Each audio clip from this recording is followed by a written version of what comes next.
नमस्कार दोस्तों, मैं अविनाश कुमार एजुकेशन वालों में आपका बहुत बहुत स्वागत करता हूं और आशा करता हूं कि आप सभी लोग अपनी पढ़ाई पूरी मेहनत और लगन के साथ कर रहे होंगे।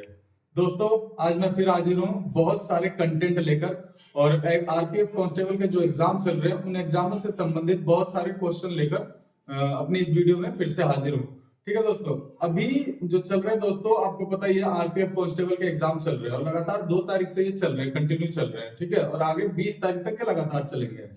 जिन बच्चों के एग्जाम हो चुके हैं उनके लिए तो खैर कोई दिक्कत नहीं है, लेकिन जिनके एग्जाम अभी बाकी है, ठीक है, उनके लिए बहुत इंपॉर्टेंट है ये क्लास। ठीक है, क्योंकि अब जितने भी प्रीवियस एग्जाम हो चल गए हैं अभी, उसके ऑल शिफ्ट के सारे एग्जाम हम डेली वाइज रिवाइव कर रहे हैं और उसके सारे क्वेश्चन जो जो एग्जाम में बन रहे हैं वो ला रहे हैं। और क्या क्या आने वाले जो 12 तारीख, 15 तारीख, 20 तारीख जिनका भी एग्जाम आने वाले जो दिनों में है, तो उनके लिए क्या क्या एग्जाम और हो सकते हैं इससे रिलेटेड, उससे रिलेटेड क्वेश्चन भी हम अपने इस क्लास में समझाने की कोशिश कर रहे हैं, ताकि बच्चे का कोई भी है जीएस से रिलेटेड, ताकि कोई भी ज्यादातर एग्जाम में क्वेश्चन ना छूटे। ठीक है दोस्तों, अभी हम पूरा इसका एनालिसिस करेंगे और आप लोगों को बस ध्यान से दोस्तों मेरे साथ इस क्लास के साथ बने रहना। ठीक है ना, आप लोग बस हमारे साथ बने रहिए ध्यान से और आप लोग इस क्लास को एक बार ध्यान से समझिए। ठीक है ना, क्या चीज है, क्या क्वेश्चन आ रहे हैं और क्या क्या आगे हमें किस क्वेश्चनों की जरूरत पड़ सकती है। ठीक है, तो स्टार्ट करते हैं अपनी क्लास। ठीक है दोस्तों, सबसे पहला क्वेश्चन है जो आया था। ठीक है, जितने भी शिफ्ट हो रहे हैं, टोटल 3 शिफ्ट हो रहे हैं। ठीक है दोस्तों, तीनों में पहले, दूसरे, तीसरे तीनों शिफ्टों का मिलाकर जिन जिन बच्चों ने एग्जाम दिया है उन बच्चों के जो है रिव्यू के आधार पर हम ये क्वेश्चन लाए हैं। ठीक है, तो किसी एक पर्टिकुलर शिफ्ट के नहीं है, ये तीनों शिफ्ट के, ऑल शिफ्ट के जो भी हैं, ठीक है, उन क्वेश्चनों को मिलाकर हम पर्टिकुलर ला रहे हैं। ठीक है, मैं लिख देता हूं। ठीक है, ऑल शिफ्ट के जितने भी एग्जाम हैं उन सबके सारे एग्जाम जो है मिक्सर हम ला रहे हैं। ठीक है दोस्तों, सबसे पहला क्वेश्चन देख लेते हैं। ठीक है, सबसे पहला क्वेश्चन देख लेते हैं। देखो, एक क्वेश्चन पूछा था पहिए का आविष्कार किस काल में हुआ है। ठीक है, क्या पूछा था? पहिए का आविष्कार किस काल में हुआ है। ठीक है, किस काल में हुआ है या हुआ था। ठीक है, ऐसे क्वेश्चन पूछा था, पहिए का आविष्कार किस काल में हुआ था। देखो दोस्तों, आज मैं ये सारा पहिए का आविष्कार, आग का आविष्कार, ये सारे काल से संबंधित जितनी भी चीजें हैं वो मैं आपको क्लियर कर देता हूं। इसमें पूछा पहिए का आविष्कार, आने वाले एग्जाम में क्या पता हो सकता है कि पूछ ले आग का आविष्कार किस काल में हुआ है। तो हिस्ट्री इसकी पूरी मैं जो है टोटल में बता देता हूँ क्लियरली क्या चीज है। देखो, सबसे पहले तो इतिहास किसे कहते हैं, इतिहास को कितने आधार पर बांटा जाता है, सबसे पहले मैं बता दूं आपको। ठीक है, आप इस क्वेश्चन का आंसर आप खुद भी निकाल दोगे, इतना मैं इसको क्लियर कर दूंगा कि आप खुद भी इसका आंसर निकाल सकते हो। ठीक है दोस्तों, अब आप बस ध्यान से पढ़ना, मैं जो पढ़ा रहा हूं। ठीक है, सबसे पहले देखो इतिहास क्या है, इतिहास का विभाजन। ठीक है ना, इतिहास को 3 आधार पर विभाजित किया जाता है। ठीक है, कितने आधार पर? 3 आधार पर। ठीक है, इतिहास को 3 आधार पर विभाजित किया जाता है। ठीक है, सबसे पहला है प्राग इतिहास। ठीक है, सबसे पहला है प्राग इतिहास। ठीक है, क्या बताया? सबसे पहला है प्राग इतिहास। ठीक है, दूसरा है आद्य इतिहास। ठीक है, दूसरा है आद्य इतिहास। ठीक है, दूसरा है आद्य इतिहास। ठीक है, और तीसरा है इतिहास। ठीक है, तीसरा है इतिहास। देखो, तीन चीजें, पहला है प्राग इतिहास, ठीक है, दूसरा है आद्य इतिहास और तीसरा है इतिहास। पूरा इतिहास का जो है इन्हीं तीनों के हिसाब से बांटा गया है। ठीक है, इससे चौथा जो इतिहास है इससे वो नहीं, कुछ का इसमें चौथा का मतलब चौथा कुछ भी नहीं इसके अलावा, समझ लो। ठीक है दोस्तों, तो टोटल यही है, प्राग इतिहास, आद्य इतिहास और इतिहास। अब देखो इसकी क्या विशेषता है। प्राग इतिहास किसे कहते हैं? जो कभी हम देखो, इतिहासकार जो होते हैं, इतिहास का कौन सी वस्तु किस समय काल से वो कैसे पता लगाते हैं। ठीक है, तो एक होती है, एक साइंटिफिक एक एक्टिविटी है, साइंटिफिक जो है इसका एनालिसिस होता है, उस पद्धति, एक सिस्टम है, उस सिस्टम को क्या कहते हैं? कार्बन 14। ठीक है, C14 पद्धति कहते हैं। क्या कहते हैं? C14। कार्बन 14, ठीक है, कार्बन 14 की पद्धति है। इस पद्धति के द्वारा जो भी हमें इतिहासकारों को क्या कहते हैं, जो भी साक्ष्य मिलते हैं, साक्ष्य मतलब होता है कि जो भी बर्तन मिले हैं, जो भी हड्डियां मिली है, कंकाल मिले हैं, पुराने समय में राजाओं के किताबें मिली हैं, क्या चीज मिले हैं, उसको किस काल से संबंधित है, वो इस पद्धति के द्वारा, कार्बन 14 पद्धति की विश्लेषण पद्धति के द्वारा उसका समय निर्धारित किया जाता है कि ये 10,000 पुरानी साल है, 50,000 पुरानी है वस्तु है, ये 1,00,000 पुरानी है, 10 करोड़ पुरानी है, ठीक है, 10 करोड़ साल पुरानी वस्तु है। इसी के आधार पर वो किया जाता है। अब मैं बताता हूँ कैसे। जिसमें कार्बन 14 की मात्रा जितनी कम होती है वो वस्तु उतनी ज्यादा पुरानी होती है, और जिसमें जितनी ज्यादा होती है कार्बन 14 की मात्रा वो उतनी नहीं होती है। ठीक है दोस्तों, अब आपको पता चल गया होगा कि ये किस पद्धति के द्वारा होती है, तो कार्बन 14 की पद्धति के द्वारा होती है। ठीक है, अब देख लेते हैं इसको। हम अपने क्वेश्चन की तरफ आते हैं। देखो, हम थे प्रागैतिहासिक। प्रागैतिहासिक कहते हैं, अब जो चीज मैंने बताया ना कि किस इतिहास के काल के अंदर है, वो किस पद्धति के द्वारा होती है, 14 C14 के द्वारा होती है। ठीक है, कार्बन 14 के द्वारा। अब देखिए, जो बर्तन वगैरह मिलते हैं, जो बर्तन मिलते हैं या जो भी किताबें मिलती हैं या जो भी चीज मिलते हैं, ठीक है, जो बर्तन होते हैं, जो किताबें मिलती है हमें इतिहासकारों को, तो जो किताबें होती हैं उस पे लेख लिखे होते हैं। ठीक है, किताबों पे लेख लिखे होते हैं, और जो बर्तन होते हैं उस पे भी कई सारे लेख लिखे होते हैं। तो कभी कभी ये होते हैं इतिहासकार कि जो लिखे हुए चीजें हैं उनको पढ़ पाते हैं, पढ़ लेते हैं कि क्या क्या लिखा हुआ है, लेकिन कभी कभी चीजें वो नहीं पढ़ पाते हैं। ठीक है, और कभी कभी ऐसा होता है कि जो लेख, जो बर्तन वगैरह मिलते हैं उस पर कोई भी साक्ष्य नहीं होता है। ठीक है, सिर्फ कुछ भी नहीं होता, सिर्फ क्या होते हैं, चित्र बने होते हैं। सिर्फ क्या होते हैं, चित्र बने होते हैं, कोई लिखावट नहीं होती है। तो अब सुन लीजिए ध्यान से, ठीक है, कि जो भी ऐतिहासिक साक्ष्य, चाहे बर्तन हो, चाहे स्तूप हो, चाहे स्तंभ हो, चाहे कुछ भी प्राचीन चीजें, जो प्राचीन साक्ष्य हो, अगर उस पर कोई भी लिखित वर्णन उल्लेख नहीं हो, कोई भी चीज लिखा हुआ नहीं है, ठीक है, कोई भी चीज लिखा हुआ नहीं है, सिर्फ चित्र बनाया गया है, राजा के चित्र, रानी के चित्र, सिर्फ चित्रित किया गया है, कोई चीज लिखावट के रूप में उपलब्ध नहीं है, उसको कहते हैं हम, क्या कहते हैं, प्राक ऐतिहासिक काल। ठीक है, प्राक ऐतिहासिक काल। ठीक है दोस्तों, उसको क्या कहते हैं, प्राक ऐतिहासिक काल, यानी बिना लिखावट के, केवल चित्रित। ये मैं लिख देता हूं, केवल चित्रित वस्तु। ठीक है, बिना लिखी हुई वस्तु, जिस वस्तु पर कुछ भी नहीं लिखा हो, सिर्फ चित्र बनाया गया हो, उसको कहते हैं, उस समय के काल को जो भी साक्ष्य मिले उस काल को कहते हैं प्राक ऐतिहासिक काल। ठीक है, जिसमें कोई लिखित वर्णन उपलब्धि नहीं है। ठीक है, इस आशय के समझ गए। सेकंड है आदि ऐतिहासिक काल। स्टार्ट करूं? सेकंड। ठीक है दोस्तों, अब देख लेते हैं सेकंड, सेकंड क्या है, आदि ऐतिहासिक काल। ठीक है, अब इसमें क्या बताया, देखो पहले मैंने बताया था जो भी साक्ष्य मिले, ऐतिहासिक साक्ष्य मिले हैं, उसमें कोई लिखित वर्णन उपलब्ध नहीं है, केवल चित्र बनाया गया है। ठीक है, केवल चित्र बनाया गया है, चित्रित वस्तु है, उसे कहते हैं प्राक ऐतिहासिक काल।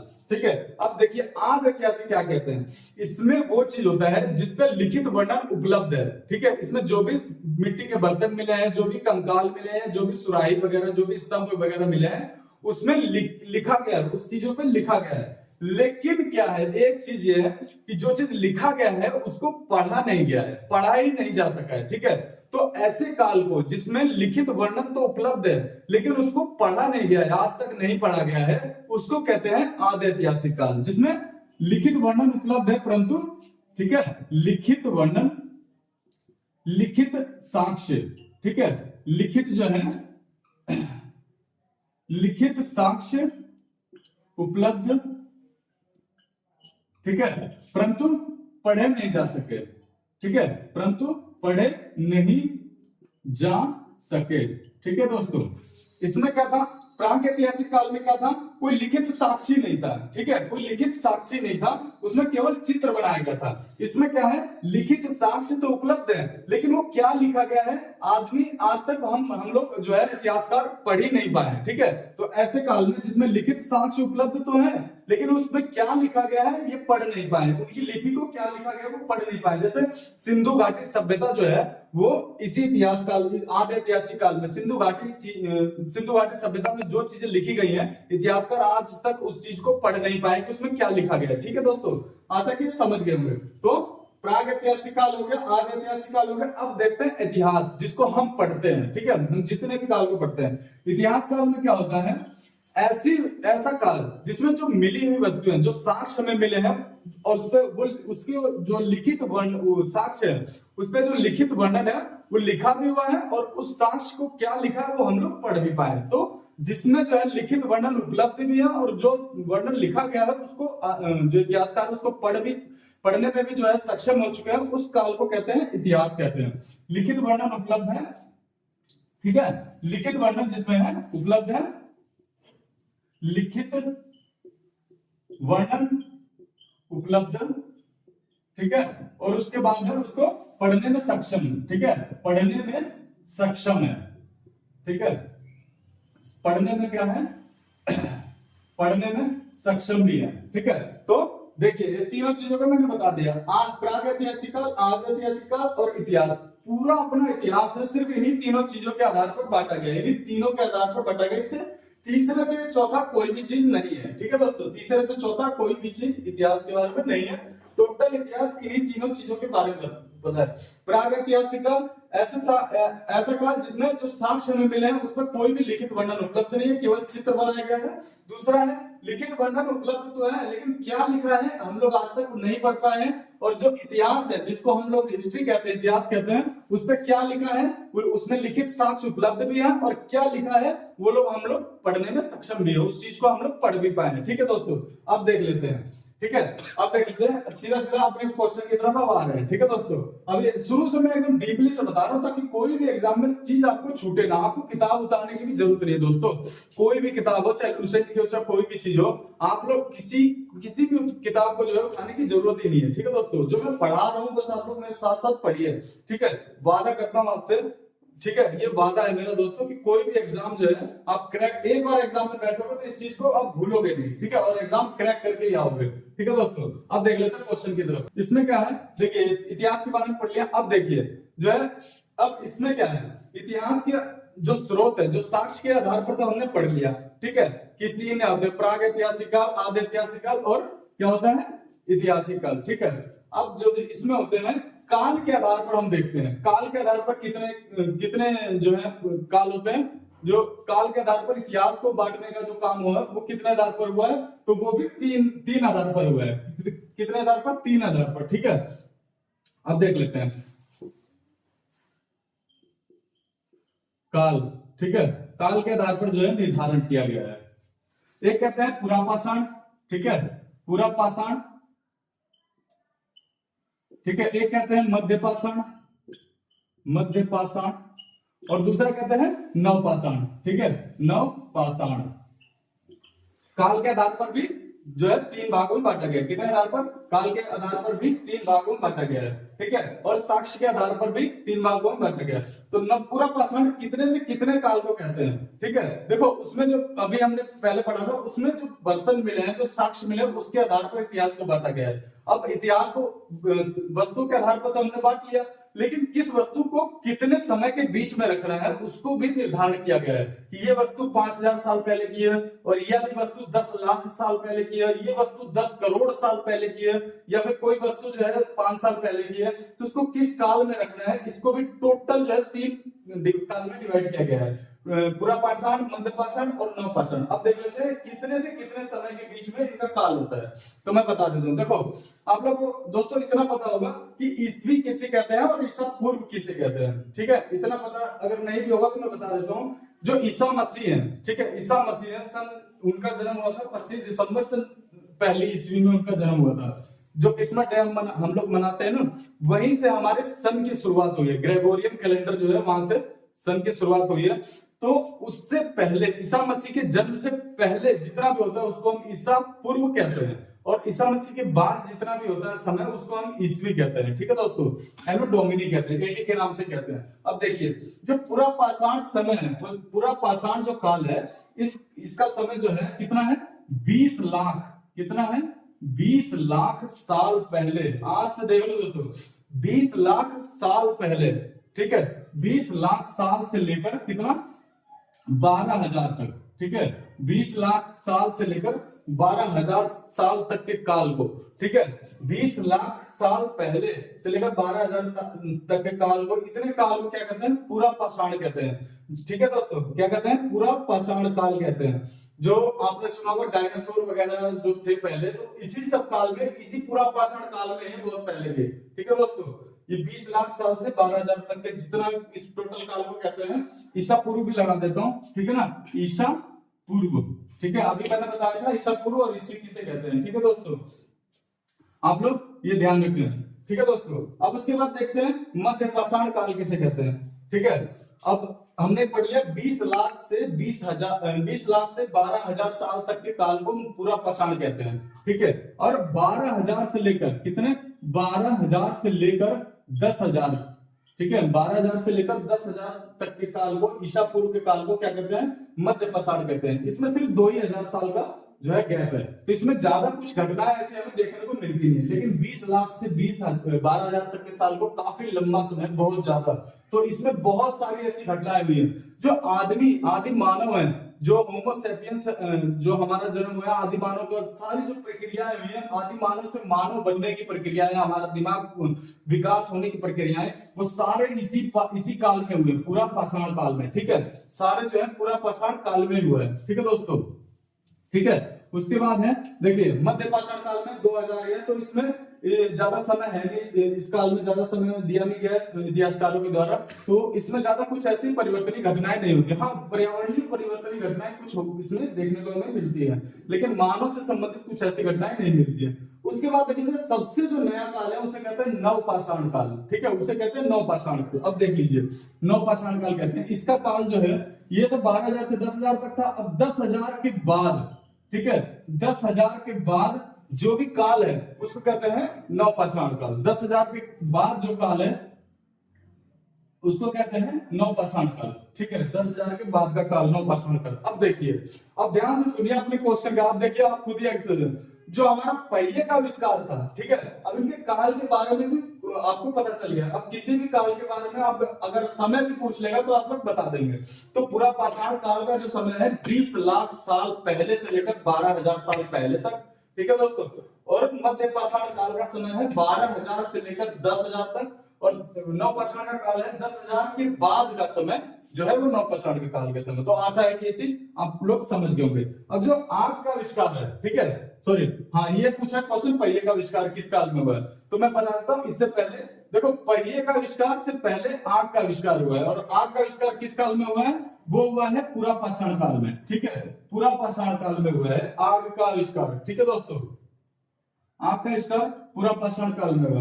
मध्य पाषाण काल में कोई ऐसी आविष्कारिक चीजें नहीं मिलती है, उसमें पर्यावरणीय चीजें कुछ खोज नहीं मिलती है। उसके बाद देख लेते हैं नवपाषाण काल। नवपाषाण काल में क्या हुआ है, पहिए का आविष्कार हुआ है। किसका आविष्कार हुआ है, पहिए का आविष्कार हुआ है नवपाषाण काल में।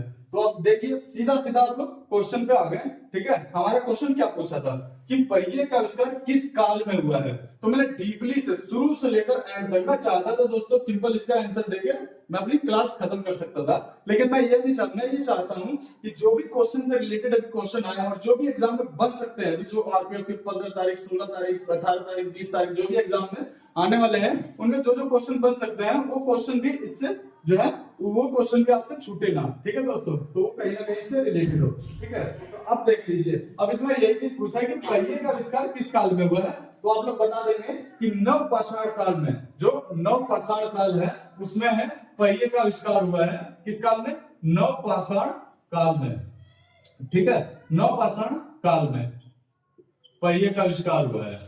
ठीक है दोस्तों, नवपाषाण काल में पहिए का आविष्कार हुआ है। और आग का आविष्कार भी पूछ सकता है, तो आप आग का आविष्कार किस काल में हुआ है, आग का आविष्कार हुआ है पूरा पाषाण काल में, और पहिए का आविष्कार हुआ है नवपाषाण काल में। ठीक है दोस्तों, आशा है कि क्वेश्चन ये आपको समझ में आ गया होगा, और इससे रिलेटेड मैंने कई सारी चीजें आपको बता दी है। ठीक है दोस्तों, आप लोगों को शायद इससे ज्यादा जो है मेरे इस वीडियो से ज्यादा, या फिर मेरे इस वीडियो पे जितना कंटेंट मैंने बताया है शायद आपको कहीं और मिले। ठीक है दोस्तों, तो आप लोग बस आराम से और धैर्य बनाकर मेरी इस क्लास को देखते रहिए। ठीक है दोस्तों, और एग्जाम में पक्का है दोस्तों, वादा करता हूं कि कोई भी एग्जाम में क्वेश्चन आपसे जो है कि आपका कोई ऐसा क्वेश्चन नहीं छूटेगा जो आपको नहीं पता होगा, बस आप लोग अगर मेरी क्लास में बने रहेंगे तो। ठीक है दोस्तों, तो उम्मीद करता हूं कि ये काल से संबंधित या इतिहास से संबंधित ये चीजें आपको सारी समझ में आ गई होगी। नेक्स्ट क्वेश्चन पूछा है, एक क्वेश्चन और पूछा था, ठीक है। नेक्स्ट क्वेश्चन देख लेते हैं। ये पूछा था उसमें कि जो मोहनजोदड़ो है, ठीक है, मोहनजोदड़ो है सिंधु सभ्यता का एक नगर है, वो किस नदी के किनारे स्थित है। बहुत बार ये पूछ लेता है, ठीक है दोस्तों। मोहनजोदड़ो किस नदी के किनारे स्थित है। मैं लिख देता हूं यहां पे, मोहनजोदड़ो ठीक है किस नदी के किनारे स्थित है, ठीक है, किस नदी के किनारे स्थित है। अब जब मोहनजोदड़ो की बात आ गई दोस्तों, तो मैं जितना भी इससे रिलेटेड क्वेश्चन है वो सारा आपको मैं बता देता हूँ, ठीक है। और देखिए आप लोगों को किताब उठाने की जरूरत ही नहीं पड़ेगी, ठीक है, इतना कंटेंट मैं आपको बता दूंगा। अब देखिए क्या पूछा, मोहनजोदड़ो किस नदी के किनारे स्थित है। सबसे पहले इससे संबंधित जितने भी नगर है ना सिंधु घाटी सभ्यता से, उसके मैं आपको लिखवा देता हूँ, उसके किस नदी के किनारे स्थित है वो भी लिखवा देता हूँ, ठीक है दोस्तों। आइए कुछ जो मेन शहर है उसके हिसाब से चर्चा कर लेते हैं। सबसे पहले हड़प्पा देख लेते हैं, हड़प्पा, ठीक है, हड़प्पा है। दूसरा है एक मोहनजोदड़ो है जिसके बारे में पूछा गया है, ठीक है, मोहनजोदड़ो है, ठीक है, मोहनजोदड़ो। उसके बाद है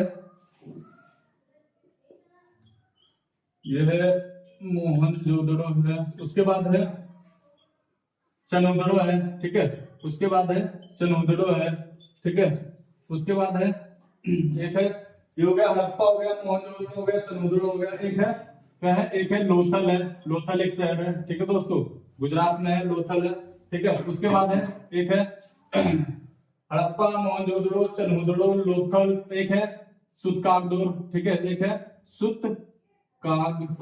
सुतकागडोर, ठीक है, एक है सुतकागडोर, ठीक है, सुतकोतदा भी कभी कभी कह लेते हैं इसे, ठीक है दोस्तों।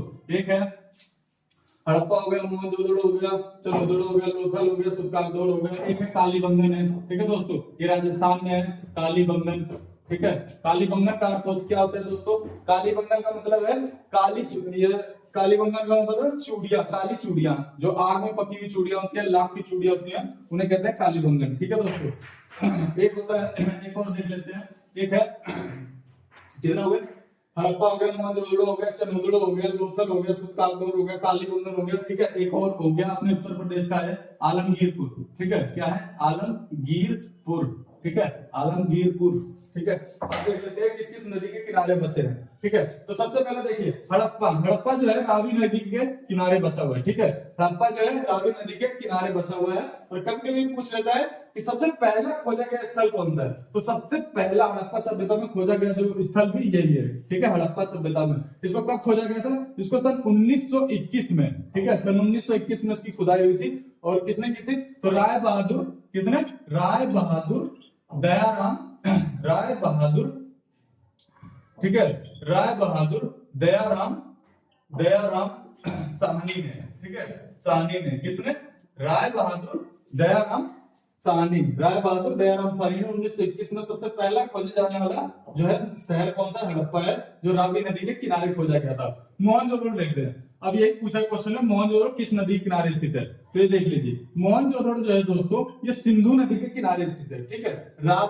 हड़प्पा रावी नदी के किनारे स्थित है और मोहनजोदड़ो सिंधु नदी के किनारे स्थित है। चनोदड़ो पूछा है, तो चनोदड़ो भी जो है वो किस नदी के किनारे स्थित है, तो चनोदड़ो भी जो दोस्तों वो सिंधु नदी के किनारे स्थित है, ठीक है। उसके बाद है लोथल, लोथल जो है रंगपुर नदी के किनारे स्थित है, ठीक है। कौन सी नदी के किनारे दोस्तों, लोथल जो है वो रंगपुर नदी के किनारे स्थित है, ठीक है। लोथल जो है किस नदी के किनारे स्थित है, तो रंगपुर नदी के किनारे स्थित है। उसके बाद सुतकागडोर, ठीक है दोस्तों। ये जो सुतकागडोर है ना, ये एकमात्र ऐसा जो हड़प्पा सभ्यता का नगर है, ठीक है। सुतकागडोर एकमात्र ऐसा हड़प्पा सभ्यता का नगर है जो इंडिया में नहीं है। कहां है ये पाकिस्तान में है, बाकी सारे जो है ये भारत में है, ठीक है। तो ये पाकिस्तान में चला गया, जब पाकिस्तान का बंटवारा हुआ था, जब देश आजाद हुआ था, तो ये जो हिस्सा है सुतकागडोर पाकिस्तान में चला गया, तो ये पाकिस्तान में। और ये कहां, पाकिस्तान का पाकिस्तान के दक्षिण में जो एक जगह है बलूचिस्तान कहते हैं उसे, बलूचिस्तान के निकट है ये, ठीक है। और ये किस नदी के किनारे स्थित है, तो ये है दास्क नदी के किनारे। एक नदी वहां पे बहती है, उस नदी का नाम है दास्क, ठीक है, उस नदी के किनारे स्थित है। कालीबंगन है ये अपने राजस्थान में है, ठीक है, और ये किस नदी के किनारे स्थित है, तो ये नदी बहती है अपनी घग्गर नदी, ठीक है, घग्गर नदी, ठीक है दोस्तों, क्या कौन सी नदी बहती है, घग्गर नदी, ठीक है, घग्गर नदी है, ये उस नदी के किनारे स्थित है, ठीक है, कालीबंगन। उसके बाद देख लेते हैं आलमगीरपुर। आलमगीरपुर देखिए दोस्तों, ये कहां पे है, आलमगीरपुर जो है उत्तर प्रदेश में है। उत्तर प्रदेश का जो मेरठ है अपना जिला लगता है ना, उसी मेरठ जिले में ये नगर ये जो है, और वहां पे एक नदी बहती है हिंडन नदी। वो नदी आपने कई बार गांव वगैरह जाते हैं तो वहां पे आपने देखी भी होगी। तो हिंडन नदी के किनारे ही ये आलमगीरपुर बसा हुआ है, और ये कहाँ है, ये अपना जो उत्तर प्रदेश का मेरठ जो जिला है ना, मेरठ में है ये, ठीक है दोस्तों। तो ये हिंडन नदी के किनारे बसी हुई है, ठीक है, हिंडन नदी, ठीक है दोस्तों, हिंडन नदी के किनारे बसी हुई है। तो देखिए मेन टॉपिक आपने मैंने लिखा दिया है, हड़प्पा रावी नदी के किनारे है, मोहनजोदड़ो सिंधु नदी के किनारे है, चंदोदड़ो सिंधु नदी के किनारे है, लोथल रंगपुर नदी के किनारे है, सुतकाडोर जो है ये पाकिस्तान में है, और ये दास नदी के किनारे है, कालीबंगन घग्गर नदी के किनारे है, और आलमगीरपुर हिंडन नदी के किनारे है। आशा है दोस्तों ये सारी चीजें आपको समझ में आ गई होगी। अब देख लेते हैं, देखिए इसमें पूछा क्या है, अपना देखिए आप खुद भी आंसर लगा देंगे। तो इसमें ये पूछा कि मोहनजोदड़ो किस नदी के किनारे स्थित है, तो देखिए क्या लिखा है, मोहनजोदड़ो जो है किस नदी के किनारे स्थित है, सिंधु नदी के किनारे स्थित है, ठीक है, किस नदी के किनारे स्थित है, सिंधु नदी के किनारे स्थित है, ठीक है दोस्तों। अब देख लेते हैं थोड़ा सा इसके बारे में, कुछ और हाईलाइटेड चीजें हम लोग देख लेते हैं, ठीक है, कि थोड़ा सा और एग्जाम में क्या क्या चीजें बन सकती हैं, ठीक है, और एग्जाम में क्या क्या चीजें बन सकती हैं। अब देखिए कभी कभी ये होता है कि ये पूछ लेता है कि एग्जाम में जो हड़प्पा सभ्यता है उसका कुछ छोर पूछ लेते हैं। छोर का मतलब ये होता है कि सबसे उत्तरी छोर कौन सा है, सबसे दक्षिणी छोर कौन सा है, सबसे पूर्वी छोर कौन सा है, और सबसे पश्चिमी छोर कौन सा है। तो छोटी सी एक चीज हम देख लेते हैं एक बार। देखिए सबसे उत्तर में जब हम कभी भी मैप पढ़ते हैं तो आपको इतना पता होगा कि उत्तर की चीजें किस दिशा में होती है, दक्षिण की चीजें किस दिशा में होती है। कभी भी हमारे पास चीजें होती है, हमेशा ध्यान रखना, पूरी लाइफ में हमेशा ध्यान रखना, जो उत्तर की जो ऊपर की ओर होती है इसे हम कहते हैं उत्तर, ठीक है, इसे हम कहते हैं उत्तर। ये बेसिक सी चीजें आपको पता ही होगी, फिर भी मैं एक बार बता देता हूँ। नीचे की चीजें क्या होती है, इसे कहते हैं दक्षिण, ठीक है दोस्तों, इसे कहते हैं हमेशा दक्षिण, ठीक है दोस्तों। और मैप में क्या होता है, जो हमारे सीधे हाथ में है, ठीक है, जो हमारे सीधे हाथ में राइट में, इसको हम कहते हैं पूर्व, इसको हम कहते हैं पूर्व।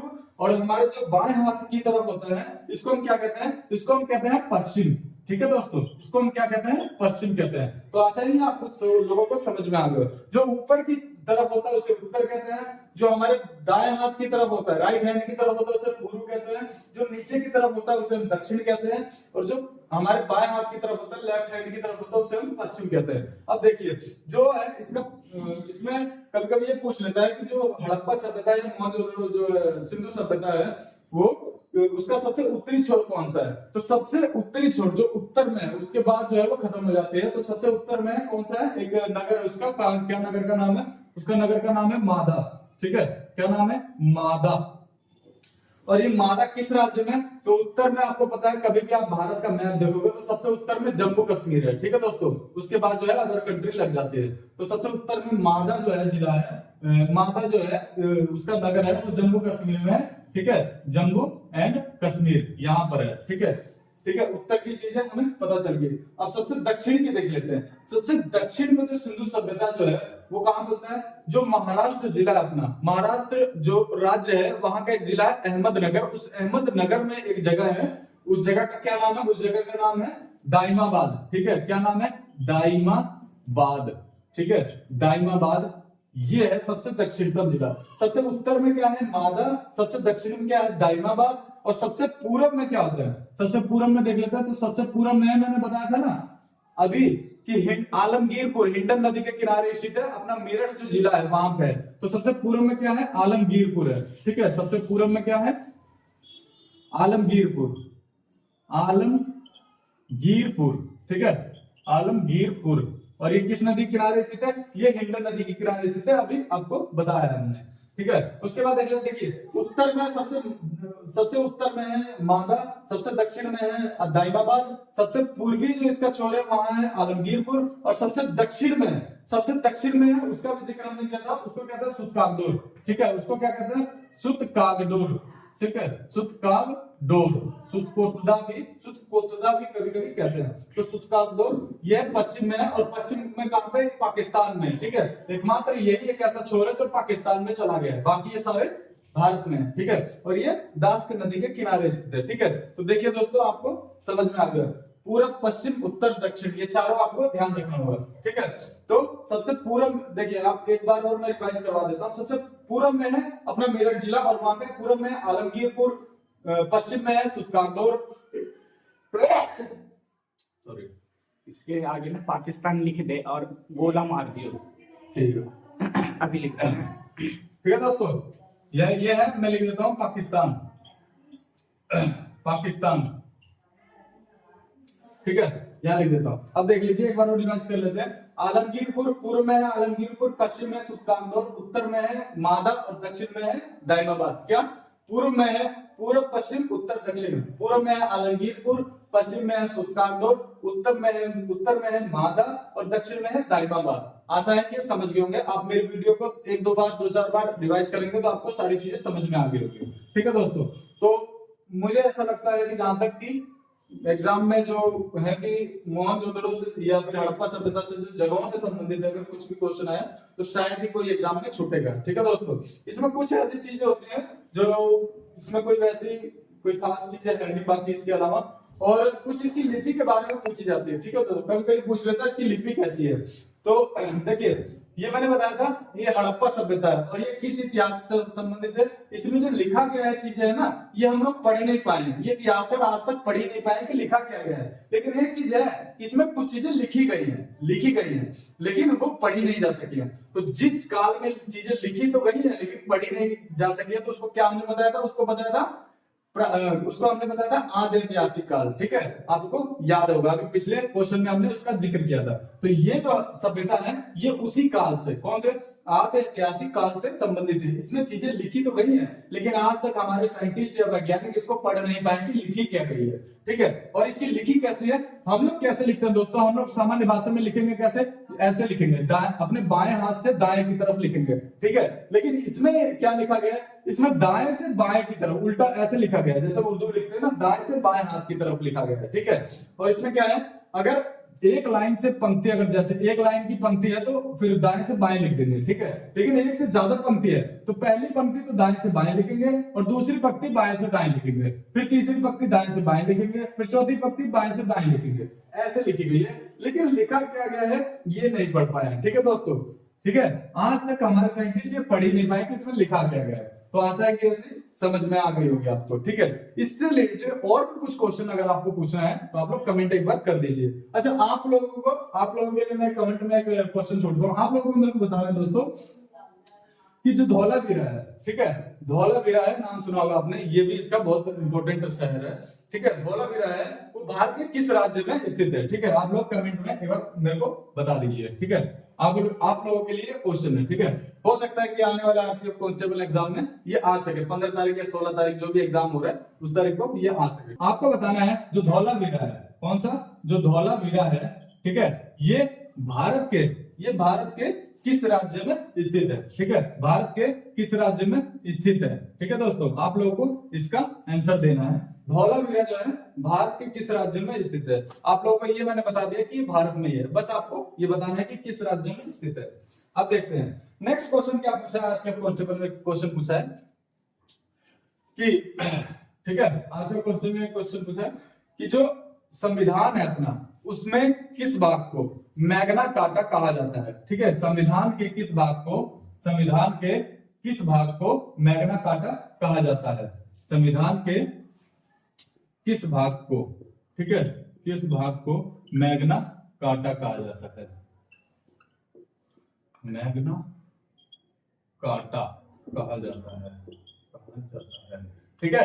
अब देख लेते हैं, ठीक है, संविधान के किस भाग को मैग्ना कार्टा कहा जाता है, इसका देख लेते हैं। सबसे पहले मैं बता देता हूं दोस्तों, संविधान के कुछ जो बेसिक स्ट्रक्चर है, यानी बेसिक जो है स्ट्रक्चर उसका कैसी, जो बेसिक उसका जो बनावट है उसके बारे में थोड़ी सी हम चर्चा कर लेते हैं। देखो, संविधान जो है मेनली जो हमारा संविधान है, ठीक है, जो हमारा संविधान है इसको क्या किया गया है, इसको कितने सबसे पहले इसको कई चीजों में, कई पार्ट में डिवाइड किया गया है। ये क्या है, एक बहुत बड़ी किताब है, ठीक है, एक बहुत बड़ी मोटी किताब है, ठीक है। और इसमें कई सारे आर्टिकल, आर्टिकल का मतलब कई सारे अनुच्छेद या नियम ऐसे लिखे हैं जिस नियम के आधार पर पूरा देश हमारा चलता है, ठीक है, पूरा देश हमारा इसी नियम के आधार पर चलता है, ठीक है। अब देखिए ये, अब जबकि देखो बात ये है कि अब जबकि इतनी मोटी अगर किताब है तो अकेले उस चीज को एक चीज में करना, कन्वर्ट करना ठीक नहीं है, इसको कई पार्टों में डिवाइड किया गया है। अब देख लेते हैं, सबसे पहले इसका क्या है, संविधान का सबसे पहले पार्ट पूछ लेता है, यानी भाग पूछ लेता है। तो सबसे पहले ये है कि इसके कितने भाग हैं, ठीक है, कई बार क्वेश्चन पूछा जाता है संविधान के कितने भाग हैं। तो संविधान को पूरे 22 भागों में, कितने भागों में, भाग जो है इसके कितने, 22 है, पूरे 22 पार्ट में इसको तोड़ा गया संविधान को, इतनी मोटी, इतने बड़ा स्ट्रक्चर इसको कि 22 पार्ट में इसको डिवाइड किया गया है, ठीक है दोस्तों, इसके 22 पार्ट को डिवाइड किया गया है, ठीक है। अब देख लेते हैं नेक्स्ट है, कभी वही पूछा जाता है कि इसमें टोटल आर्टिकल कितने हैं, ठीक है। पार्ट तो हमने देख लिए, भाग तो हमने देख लिए, 22 हैं। अभी जो 22 हैं ये कितने, इस 22 भागों में कितने आर्टिकल हैं, ठीक है, कितने अनुच्छेद हैं। तो टोटल जो बुनियादी हमारे बेस स्ट्रक्चर है, तो इन आर्टिकल की संख्या ज्यादा हो गई है, लेकिन जो बेसिक, जो हमारा संविधान बना था, तो बेसिक जो हमारे आर्टिकल थे, अनुच्छेद थे, वो कितने थे, ठीक है। अभी भी जो बुनियादी अनुच्छेद उतने ही है, ठीक है, जो मूल अनुच्छेद हमारे हैं वो उतने ही है, ठीक है दोस्तों। तो मूल अनुच्छेदों की संख्या कितनी है, वो है 395 अनुच्छेद है, कितने, 395 जो आर्टिकल वो मूल रूप से हमारे संविधान में है, ठीक है। 22 भाग हैं, 395 अनुच्छेद है। और एक चीज और जो है इंपॉर्टेंट है, वो क्या है दोस्तों, एक चीज और है जो इंपॉर्टेंट है, वो है इसमें अनुसूची, कितने हैं दोस्तों, अनुसूची पूछी जाती है। तो देखिए, और अनुसूची से बहुत क्वेश्चन पूछे जाते हैं, भाग से जितने क्वेश्चन आते हैं उससे ज्यादा इस अनुसूची से जो है क्वेश्चन पूछे जाते हैं। जितने आर्टिकल से, भाग से और अनुच्छेद से ज्यादा इसमें अनुसूची में देख लीजिए एक बार, इससे क्वेश्चन बहुत पूछे जाते हैं, ठीक है, अनुसूची, ठीक है। तो देखिए हमारा संविधान जब बना रहा, हमारा संविधान जब बन के तैयार हुआ था, आपको पता होगा इसकी डेट कौन सी है, इसकी डेट है सन कितना, सन 1900, कितना, सन 1946। और कब डेट था, सन 1949, ठीक है। और डेट क्या थी, 26 नवंबर, कब, 26 नवंबर, ठीक है, 1949। इस तारीख को हमारा संविधान जो है बनकर तैयार हो गया था, ये किताब तैयार हो गई थी कि हाँ भाई इस किताब के हिसाब में जो नियम लिखे हुए हैं उस हिसाब से अब हमारा देश चलेगा। कितने प्रधानमंत्री होंगे, कौन प्रधानमंत्री होंगे, उसकी क्या शक्तियां होंगी, राष्ट्रपति की क्या शक्तियां होंगी, मुख्यमंत्री की क्या शक्तियां होंगी, सबकी पावर डिवाइड की गई थी, बहुत सारी चीजें डिवाइड की गई थी। और सारी बन चिन के वो कितने, कब तैयार हो गई थी, तो 26 नवंबर 1949 को ये तैयार हो गई थी, ठीक है दोस्तों। अब देख लेते हैं, इसके मैंने बता दिया 22 भाग है, अनुच्छेद 395 अनुच्छेद है, और अनुसूची कितने हैं। तो जब हमारा एक संविधान बना था उस टाइम पे कितने अनुसूची थी, मूल रूप से उस टाइम 8 अनुसूची थी, ठीक है, उस टाइम 8 अनुसूची थी। अभी जो है वर्तमान में कितनी अनुसूची है, तो वर्तमान में जो है वो 11 अनुसूची है। तो कभी कभी मूल अनुसूची पूछ लेता है, कभी कभी वर्तमान अनुसूची पूछ लेता है, ठीक है। 11 अनुसूची नहीं दोस्तों, इसमें अब हो गए 12 अनुसूची, ठीक है। वर्तमान में कितने हैं, वर्तमान में है 12 अनुसूची हो गए, ठीक है दोस्तों, वर्तमान में है 12 अनुसूची हो गए, ठीक है। अब देख लेते हैं, ये चीज आपको पता है, 22 भाग है, 395 अनुच्छेद है, और जो है क्या कहते हैं, 12 भाग, 12 अनुसूची है इसमें, ठीक है दोस्तों। अब देखिए, अब जो 22 भाग है ना दोस्तों, इन्हीं भागों को कई सारे पार्टों में डिवाइड किया गया है। तो इन्हीं 22 भागों में से पूछा है कि किस भाग को संविधान का मैग्ना कार्टा कहा जाता है। तो किस भाग को, तो भाग नंबर जो है, भाग नंबर 3 को, कितने, आंसर इसका उत्तर लिख देते हैं, भाग 3 को, ठीक है, भाग 3 को संविधान का मैग्ना कार्टा कहा जाता है। और इस भाग 3 में कितने से कितने अनुच्छेद इसमें शामिल होते हैं, तो भाग 3 में जो है दोस्तों, इसमें कितने, इसमें आर्टिकल जो है इसमें 12 से लेकर आर्टिकल 35 तक के जो अनुच्छेद है, जो आर्टिकल है, वो संविधान 3 के अंतर्गत आते हैं। और ये संविधान को, इस भाग को मैग्ना कार्टा कहा जाता है, ये संविधान की आत्मा भी कहा जाता है। इसमें मौलिक अधिकार, जो आदमी, जो नागरिक के मूल अधिकार हैं, उनकी चर्चा की गई इस इन जो आर्टिकलों में या इस भाग में, ठीक है दोस्तों, ठीक है। इस भाग में जो है इस मूल संविधान की चर्चा, उनके अधिकारों की चर्चा की गई है। अब देख लेते हैं थोड़ा सा कुछ और इस पे प्रकाश डाल लेते हैं, ठीक है। ये मेन चीज आपको मैंने बता दिया है, इसमें इस चीज की चर्चा हुई है। अब देखिए कुछ कभी कभी होता है कि कुछ भाग से भी क्वेश्चन पूछे जाते हैं, कौन से भाग में कौन सा हुआ है। तो जो मेन भाग है उसका हम चर्चा कर लेते हैं। देखिए सबसे पहले तो ये तीसरा भाग था, एक है सबसे पहले एक पहला भाग है। सबसे पहले पहला भाग में देख लेते हैं, पहला भाग में कितने आर्टिकल है। तो पहले भाग में जो आर्टिकल है वो है कितने, 1 से लेकर, ठीक है, 1 से लेकर 5 तक, 1 से लेकर 5 तक पहले में है, ठीक है। दूसरे में है 6 से लेकर 11 तक है। तीसरे में है, अभी आपको बताया हमने, 12 से लेकर, ठीक है, तीसरे में है 12 से लेकर 35 तक है, ठीक है, ठीक है। ये कुछ मेन आर्टिकल हो गए। चौथे में क्या है, चौथे में है 36 से लेकर कितने हैं, चौथे में 36 से लेकर, ठीक है, 51 तक, ठीक है। चौथे में 36 से लेकर 51 तक है। और पांचवें में क्या है, पांचवें में है 52 से लेकर 151 तक है, ठीक है, 52 से लेकर 151 तक है, ठीक है। और क्या है, एक इसका भाग है, एक इसका संशोधन है, कौन सा है, और इसके अलावा देख लेते हैं और कौन कौन सा है, और भी इंपॉर्टेंट है, लेकिन ज्यादातर इन्हीं क्वेश्चनों में से, इन्हीं चीजों में से पूछे जाते हैं, ठीक है दोस्तों। तो सबसे बड़ा भाग यही है, ठीक है, 52 से लेकर 151 तक, टोटल 100 आर्टिकल है, 100 अनुच्छेद है। संविधान का सबसे बड़ा भाग यही है, ठीक है दोस्तों, ये भी पूछा जाता है, ठीक है। इसके अलावा और कौन कौन से, अच्छा आप लोगों के लिए कमेंट में एक और क्वेश्चन छोड़ता हूं मैं, आप लोगों को मेरे को ये बताना है कि जो संविधान है, ठीक है, जो हमारा संविधान है, जो संविधान का जो आर्टिकल है,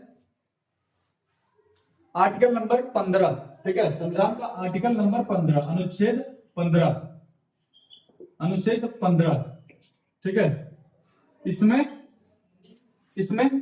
क्या लिखा गया है, ठीक है, इसमें क्या लिखा गया आप लोग मुझे कमेंट करके बताइए, ठीक है। अनुच्छेद, ये आप लोगों के लिए होमवर्क है दोस्तों, ठीक है। अनुच्छेद आर्टिकल 15 में क्या, किस चीजों के बारे में वर्णन किया गया है, ये किस अधिकार के बारे में वर्णन किया गया है, ठीक है दोस्तों।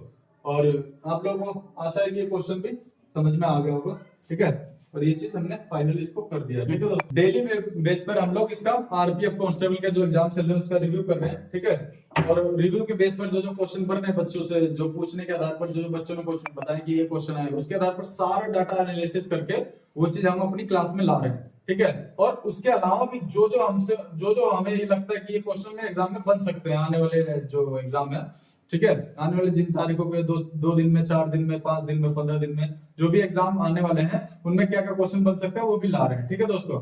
अगर आप लोगों को ये वीडियो अच्छी लग रही हो तो मेरे इस चैनल को सब्सक्राइब कर लीजिए, ठीक है। और अगर ये क्लास अच्छी लगी हो तो आप लोग एक बार इसे लाइक कर दीजिए, ठीक है। और ज्यादा से ज्यादा मेरी क्लास को दोस्तों जो है शेयर कर दीजिए, ताकि ज्यादातर बच्चों के जो है इसमें उनके बच्चों के पास ये पहुंच सके क्लास, ठीक है दोस्तों। और आप लोगों को देखिए दोस्तों, मैं एक चीज कहता हूं कि आप लोग पढ़ते हैं, कई सारी चीजों में पढ़ते हैं। अभी हमारा जो है चैनल, हम लोग इसी चीज को देखकर बनाए हैं, हमारे चैनल को देखकर। मेनली हमारा फोकस क्या है कि बच्चों का, मेनली हमारा एक ही फोकस है कि बच्चों का जो एग्जाम है उनको क्रैक करवाना है, ठीक है। देखिए मैं क्लियर बता देता हूं आपको, आप लोग कई सालों से तैयारी कर रहे होंगे, ठीक है, ये बात सच है, ठीक है। बहुत सारे बच्चे होते हैं, ठीक है दोस्तों, कई सालों से तैयारी कर रहे थे। इतने सालों से तैयारी करने का कोई मतलब नहीं होता, मैं सही बताऊं तो। जो गवर्नमेंट एग्जाम है, इंस्पेक्टर लेवल तक की एग्जाम को लेने में हद मार के, अगर बच्चा कोई नहीं पढ़ रहा है, अगर कोई किसी बच्चे की फाइनेंशियल इनकम खराब है, तो वो बच्चा अगर काम कर रहा है उसके लिए हद मार के, अगर वो 6 घंटे की ड्यूटी करता है तो उसके लिए 1 साल बहुत है, ठीक है। 1 साल के अंदर उसका क्लियर हो जाना चाहिए। और जो बच्चा नहीं कर रहा है कुछ काम, जिसके लिए फाइनेंशियल इनकम ठीक है, ठीक है, मैं पर्सनल अपने एक्सपीरियंस से बता रहा हूँ दोस्तों, जिसका फाइनेंशियल इनकम ठीक है, फाइनेंशियल जो है सिचुएशन ठीक है, और जिसका जो है पैसे वैसे के ठीक है मामले में, कोई काम वगैरह नहीं कर रहा, सिर्फ उसको पढ़ना फोकस है, तो पढ़ना ही सिर्फ उसका फोकस है, तो वो उसके लिए 6 महीने बहुत है, ठीक है दोस्तों। तो आप लोग ज्यादा इस चीज में समय मत गवाइए कि बच्चे 2 साल 3 साल 4 साल लगे रहते हैं, ठीक है। इतना लगने का कोई फायदा नहीं है, ठीक है, कोई इतना वो करने का वो नहीं है। अगर आप लोग इतना समय दे रहे हैं तो पक्का मानिए कि मुश्किल है आप लोगों का गवर्नमेंट एग्जाम में। और वाकई में अगर सिलेक्शन लेना है ना दोस्तों, तो इसको इतना इस हिसाब से जुनून बिठा लीजिए शरीर अपने मन में, इसको एक बार बैठो एग्जाम में और क्रैक करके जाओ, दोबारा एग्जाम में बैठने की जरूरत ना पड़े, ठीक है दोस्तों। इसी मोटिव से हम अपनी क्लास ला रहे हैं। ठीक है, तो आप लोग बस हमारी क्लास के साथ बने रहिए और क्या कर बस हमारे कंटेंट को देखते रहिए दोस्तों। वादा करता हूं कि ना आपको किसी किताब उठाने की जरूरत पड़ेगी और ना आपको किसी और टीचर के पास जाने की जरूरत पड़ेगी। जितना कंटेंट है सारा कंटेंट मैं अपनी क्लास में पढ़ाऊंगा। ठीक है दोस्तों, तो आशा करता हूँ ये चीजें आपको अच्छी लगी होगी और हमारी क्लास को शेयर कर लीजिए, शेयर कर दीजिए और सब्सक्राइब कर लीजिए। ठीक है, वीडियो अच्छी लगी हो तो उसको लाइक भी कर दीजिए दोस्तों। ठीक है, फिर मिलते हैं आने वाली क्लास में कई सारे एग्जाम के कंटेंट लेकर, ये कई सारे एग्जाम, कई सारे ऑल शिफ्ट के जितने भी एनालिसिस है एग्जाम के उनको लेकर आपसे फिर मिलते हैं दोस्तों। ठीक है, धन्यवाद।